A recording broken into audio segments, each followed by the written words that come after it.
मौत आएगी, वो हमेशा आती है, तुम्हारे न चाहते हुए भी वो आती है। तुम्हें उससे जाकर मिलने की ज़रूरत नहीं है, वो अपने आप आ जाती है। किसी ने ओशो से कहा कि वो जिंदगी से तंग आकर आत्महत्या करना चाहता है। इस पर ओशो बोले, तुम सुइसाइड क्यों करना चाहते हो? शायद तुम जैसा चाहते थे तुम्हारी लाइफ वैसी नहीं चल रही है, लेकिन तुम जिंदगी पर अपना तरीका, अपनी इच्छा थोपने वाले होते कौन हो? हो सकता है कि तुम्हारी इच्छाएं पूरी न हुई हों, तो खुद को क्यों ख़त्म करना चाहते हो? अगर ख़त्म करना ही है तो अपनी इच्छाओं को ख़त्म करो। मैं जानता हूं कि तुम जीवन से ऊब गए हो। यदि तुम सचमुच ऊब गए हो तो आत्महत्या मत करो, क्योंकि आत्महत्या तुम्हें फिर इसी जीवन में घसीट लाएगी और हो सकता है कि तुम्हें इससे भी अधिक भद्दा जीवन मिले जैसा कि अभी तुम्हारा है, क्योंकि आत्महत्या तुम्हारे भीतर और भी अधिक गंदगी पैदा कर देगी। आत्महत्या करना अस्तित्व का अनादर है। अस्तित्व ने तुम्हें विकसित होने के लिए जीवन का अवसर दिया और तुम इस अवसर को यूं ही व्यर्थ गंवा देते हो। और जब तक कि तुम विकसित नहीं होते और विकसित होकर बुद्ध नहीं बन जाते, तब तक तुम जीवन में बार बार फेंके जाओगे। लाखों बार पहले भी ये हो चुका है। अब समय है, जागो और इस अवसर से चूको मत। यहाँ मेरे साथ रहकर असली कला सीखो। असली कला में अपनी शरीर को नष्ट नहीं किया जाता है। शरीर सुंदर है, शरीर ने कुछ भी गलत नहीं किया है। ये तो मन है जो असुंदर है। आत्मा भी सुंदर है, लेकिन देह और आत्मा के बीच कुछ है जो न तो देह है न ही आत्मा। ये बीच की घटना ही मन है। यह मन ही है जो तुम्हें बार बार गर्भ में घसीट लाता है। जब तुम मरते हो, यदि तुम आत्महत्या करते हो, तब तुम जीवन के बारे में ही सोच रहे होगे। आत्महत्या करने का मतलब है कि तुम जीवन के बारे में सोच रहे हो। तुम ऊब चुके हो, जीवन से थक चुके हो, तुम पूरा अलग ही जीवन चाहते हो। इसी कारण तुम आत्महत्या कर रहे हो, न कि तुम जीवन के खिलाफ हो। तुम सिर्फ इस जीवन के खिलाफ हो सकता है कि जैसे तुम हो वैसा तुम नहीं चाहते हो सकता है कि तुम सिकंदर, नेपोलियन या हिटलर बनना चाहते हो सकता है कि तुम इस दुनिया के सबसे धनी व्यक्ति बनना चाहते हो और तुम हो नहीं। ये जीवन असफल हो गया। तुम प्रसिद्ध होना चाहते थे, सफल होना चाहते थे, अब इस जीवन को ही तुम नष्ट कर देना चाहते हो। लोग आत्महत्या इसलिए नहीं करते हैं कि वे जीवन से सच में थक गए हैं, बल्कि इस कारण करते हैं क्योंकि ये जीवन उनकी मांगें पूरी नहीं कर रहा। लेकिन कभी भी किसी की मांगें जीवन पूरी नहीं करता।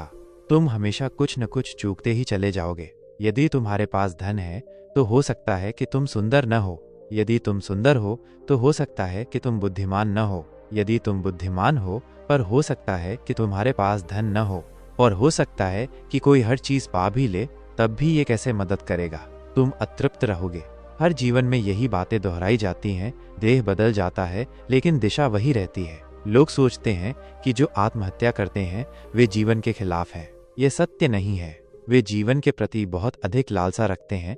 वे जीवन के लिए बहुत अधिक वासना रखते हैं, और चूंकि जीवन उनकी वासनाएं पूरी नहीं करता, तो गुस्से में, तनाव में, विषाद और हताशा में वे स्वयं को नष्ट कर लेते हैं। मैं तुम्हें इसका सही तरीका सिखाऊंगा। देह को नष्ट करके नहीं।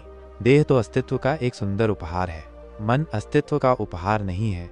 मन समाज से संस्कारित है। देह उपहार है और आत्मा उपहार है, और इन दोनों के बीच समाज तुम्हारे साथ तरकीब खेलता है। इसलिए समाज ने ही मन को बनाया। यह तुम्हें महत्वाकांक्षा देता है। यह तुम्हें ईर्ष्या, प्रतिस्पर्धा, हिंसा देता है। यह तुम्हें हर तरह की गंदी बीमारियां देता है। लेकिन इस मन का अतिक्रमण किया जा सकता है। मन को एक तरफ रखा जा सकता है। ये मन जरूरी नहीं है। मैं तुम्हारे सामने बैठा हूँ और अपने अनुभव से तुम्हें कह रहा हूँ, अपने अधिकार से कह रहा हूँ कि मन को एक तरफ किया जा सकता है। ये बड़ा आसान है, तुम्हें बस इसका तरीका आना चाहिए।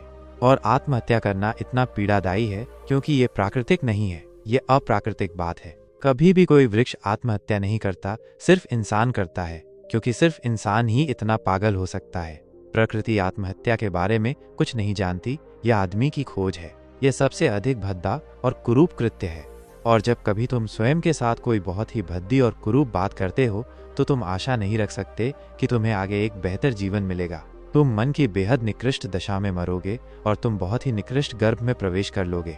माता पिता अपने बच्चों को अपनी मूढ़ता दिए चले जाते हैं, और आगे चलकर यही बच्चे अपने बच्चों को वे सारी मूढ़ताएं सौंप देते हैं। इसे परंपरा कहते हैं, इसे ही विरासत कहते हैं, संस्कृति कहते हैं। इनके बड़े बड़े नाम हैं।